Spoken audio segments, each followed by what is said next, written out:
Assalamualaikum warahmatullahi wabarakatuh. Pada kesempatan kali ini saya akan membahas fungsi pajak dan penggolongan pajak. Nah, untuk fungsi pajak sendiri ini kita sudah bahas pada pertemuan kedua dan penggolongan pajak ini sudah dibahas di kelas pada pertemuan ketiga.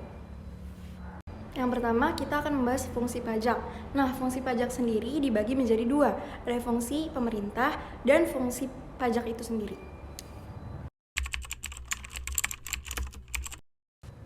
Fungsi pemerintah yang pertama itu ada fungsi alokasi.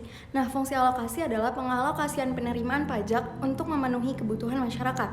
Fungsi ini menekankan bahwa pajak harus digunakan untuk mendanai kebutuhan masyarakat atau menyediakan barang dan jasa bagi masyarakat. Sebagai contoh, pajak digunakan untuk membangun sarana dan prasarana publik atau infrastruktur seperti jembatan, rel kereta api, pelabuhan, dan bendungan. Dan fungsi alokasi ini pula, pemerintah memberikan insentif bagi tenaga kesehatan yang berjuang di barisan terdepan dalam penanganan COVID-19. Contohnya itu.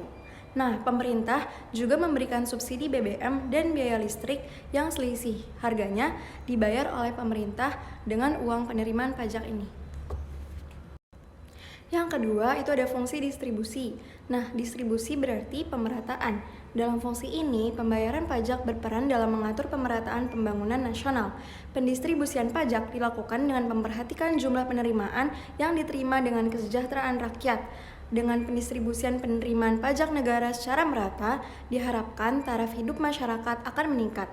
Sebagai contoh, di masa pandemi COVID-19, penerimaan pajak negara digunakan untuk pemberian bantuan sosial, baik itu PKH atau program keluarga harapan dan bansos tunai. Yang ketiga itu ada fungsi stabilisasi. Nah, fungsi stabilisasi dari pajak berkaitan dengan menjaga stabilitas perekonomian dari suatu negara. Nah, sebagai contoh, masalah-masalah ekonomi seperti inflasi, pertumbuhan ekonomi yang terhambat, serta masalah makroekonomi lainnya yang tidak bisa diselesaikan sendiri oleh pasar. Sehingga pemerintah harus turun tangan dalam menstabilkan situasi ini. Salah satunya adalah dengan menggunakan pajak. Nah, contohnya, jika terjadi inflasi, pemerintah bisa menetapkan pajak yang lebih tinggi untuk mengurangi jumlah uang yang beredar.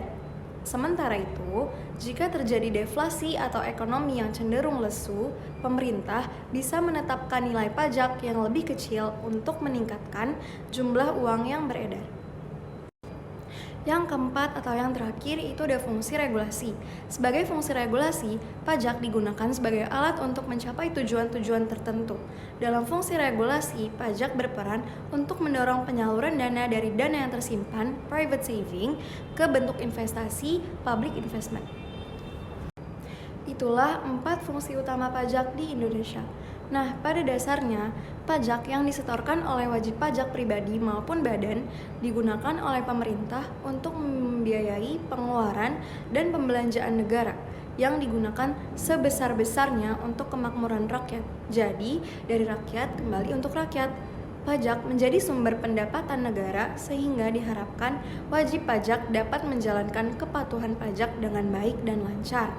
Nah, adapun untuk melaksanakan kepatuhan pajak dengan mudah, saat ini DJP atau Direktorat Jenderal Pajak dan mitra resminya telah menyediakan fasilitas perpajakan secara online untuk wajib pajak sehingga diharapkan dapat meningkatkan angka kepatuhan yang pada akhirnya meningkatkan penerimaan negara dari sektor pajak.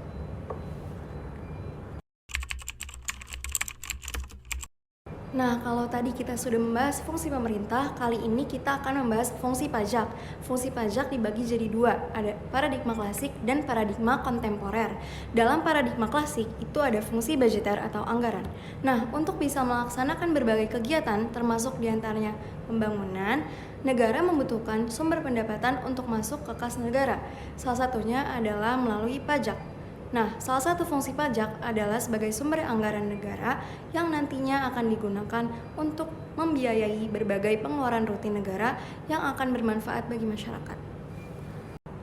Fungsi pajak dalam paradigma klasik selanjutnya itu ada fungsi reguler atau mengatur. Pajak merupakan alat untuk melaksanakan atau mengatur kebijakan negara dalam lapangan sosial dan ekonomi. Nah, di dalam fungsi ini, pajak dapat digunakan untuk menghambat laju inflasi. Pajak juga dapat digunakan sebagai alat untuk kegiatan ekspor dan impor. Selanjutnya, pajak dapat memberikan proteksi atau perlindungan terhadap barang produksi dalam negeri. Itu termasuk ke dalam pajak PPN. Nah, selanjutnya, pajak juga dapat mengatur dan menarik investasi modal yang membantu perekonomian agar semakin produktif. Selanjutnya ada paradigma kontemporer. Di dalam paradigma kontemporer, pajak merupakan sumber penerimaan negara yang aman, murah, dan berkelanjutan. Pajak juga merupakan instrumen keadilan dan pemerataan. Selain itu, pajak juga merupakan instrumen kebijakan dan pembangunan. Pajak juga sebagai instrumen ketenagakerjaan. Yang terakhir, pajak merupakan instrumen kebijakan mitigasi dan adaptasi perubahan iklim. Selanjutnya, saya akan menjelaskan penggolongan pajak. Nah, penggolongan pajak itu dibagi menjadi 3. Yang pertama, itu berdasarkan pihak yang menanggung. Yang kedua, itu berdasarkan sifat atau kewajibannya. Dan yang ketiga, itu berdasarkan pihak yang memungut. Berdasarkan pihak yang menanggung, pajak dibagi menjadi 2, pajak langsung dan pajak tidak langsung. Nah, pajak langsung adalah pajak yang bebannya harus ditanggung sendiri oleh wajib pajak yang bersangkutan dan tidak dapat dialihkan kepada pihak lain. Dengan kata lain, pajak langsung harus dibayar sendiri oleh wajib pajak yang bersangkutan. Nah, contoh itu ada PPh dan PBB. Yang kedua, itu ada pajak tidak langsung. Yang dimaksudkan di sini adalah pajak yang pemungutannya dilakukan oleh pihak ketiga dan tidak memiliki surat ketetapan pajak, sehingga pengenaannya tidak dilakukan secara berkala, melainkan dikaitkan dengan tindakan perbuatan atas kejadian. Contohnya ada PPN, bea materai, dan cukai. Yang kedua, berdasarkan sifat atau kewajibannya. Nah, ini dibagi lagi menjadi 2, yaitu pajak subjektif dan pajak objektif. Pajak subjektif adalah pajak yang bersifat perorangan, yaitu jenis pajak yang dalam pengenaannya memperhatikan kondisi pribadi wajib pajak, baik status kawin atau tidak kawin, mempunyai tanggungan keluarga atau tidak. Jadi, pada dasarnya, setiap orang yang tinggal di Indonesia wajib membayar pajak tersebut, mulai dari anak kecil hingga dewasa. Contohnya yaitu PPN.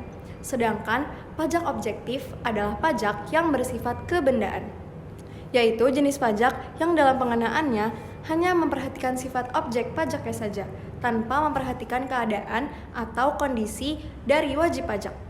Contohnya itu seperti PPN dan PKB. Yang ketiga atau yang terakhir adalah berdasarkan kewenangan atau pihak yang memungut.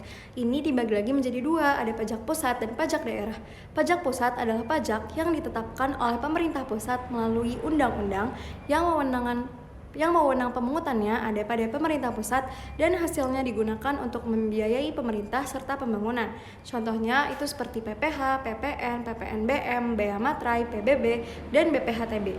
Sedangkan pajak daerah adalah kontribusi wajib kepada daerah yang terutang oleh pribadi atau badan yang bersifat memaksa berdasarkan undang-undang dengan tidak mendapatkan imbalan secara langsung dan digunakan untuk keperluan daerah bagi sebesar-besarnya untuk kemakmuran rakyat.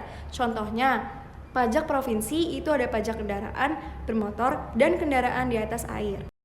Sedangkan untuk pajak daerah itu ada pajak hotel, pajak restoran, pajak hiburan, pajak reklame, dan pajak penerangan jalan.